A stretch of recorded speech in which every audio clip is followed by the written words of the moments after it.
What's going on, everybody? It is National Slurpee Day, and we have a good show planned for you guys. I am Spencer Tillis. I'm Angela Santoro. I'm Trayvon Miles. And this is the Delmarva Sports Insider. Coming up in just a bit in today's episode, it's a hole-in-one. No. It's time for the second edition of Driving Delmarva. This time we stop by the Admiral, or War Admiral, in Berlin. I think the Sugar's talking. The dynamic baseball tournament hit the shore this weekend, and despite the rain, the action continued. We'll have highlights of those games in just a bit. And this place might look familiar to some, definitely some familiar faces in it. We're going to take a walk through the Eastern Shore Baseball Hall of Fame with Vice Chair Mr. Pat Murray and Purdue center fielder Kevin Lindsay. Welcome to the program, folks, guys. I think we have had our sugar fix here already. Yeah, buddy. Pretty much. Already. All right, even in the thick of summer, we are so involved on the sports scene here on Delmarva. A lot to get to, some big stories.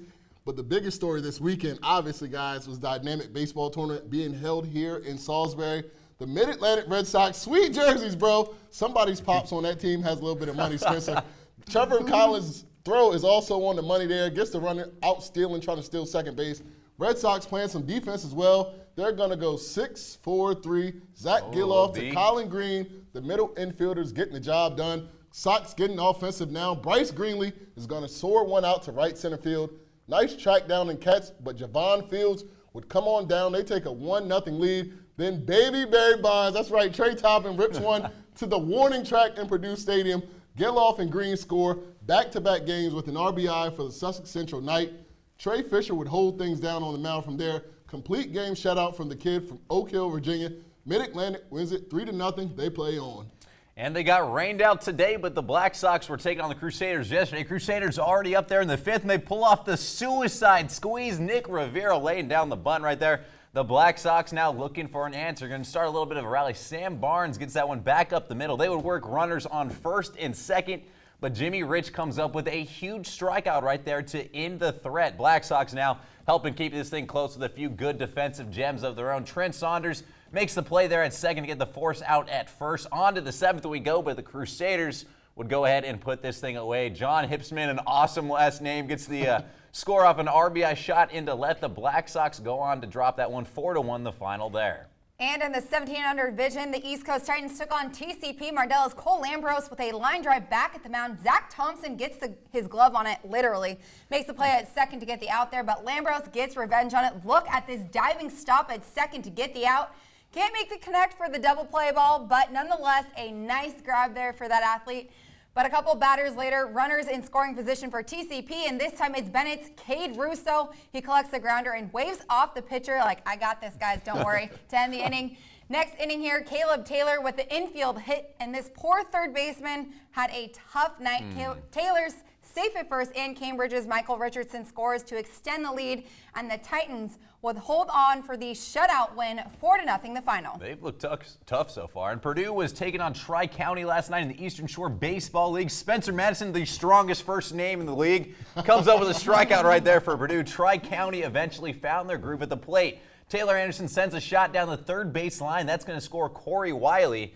And then Purdue would have the answer. DJ Long shoots an RBI double into left to score Kevin Lindsay. The very next batter, Long, would come on home after a current SU standout. Kyle Goodwin rips one for an RBI single. Purdue gets the win in that one, 12-2 the final. And Thursday, Purdue was taking on the Thunder. Bases loaded here for the Thunder, and Seth Illian walks the line for ball four, only to find out that it was a call strike for the 3-2 count. Next pitch, Delmar grad Nate Smith gets out of the inning without any damage. And then Purdue would get their bats moving from there. It's Diaz Nardo with the solo shot to left field for the first run of the game. Big play there for the Chicks. Now Purdue looking for more here. Sussex Central grad DJ Doherty rounds third. He looks to extend the lead.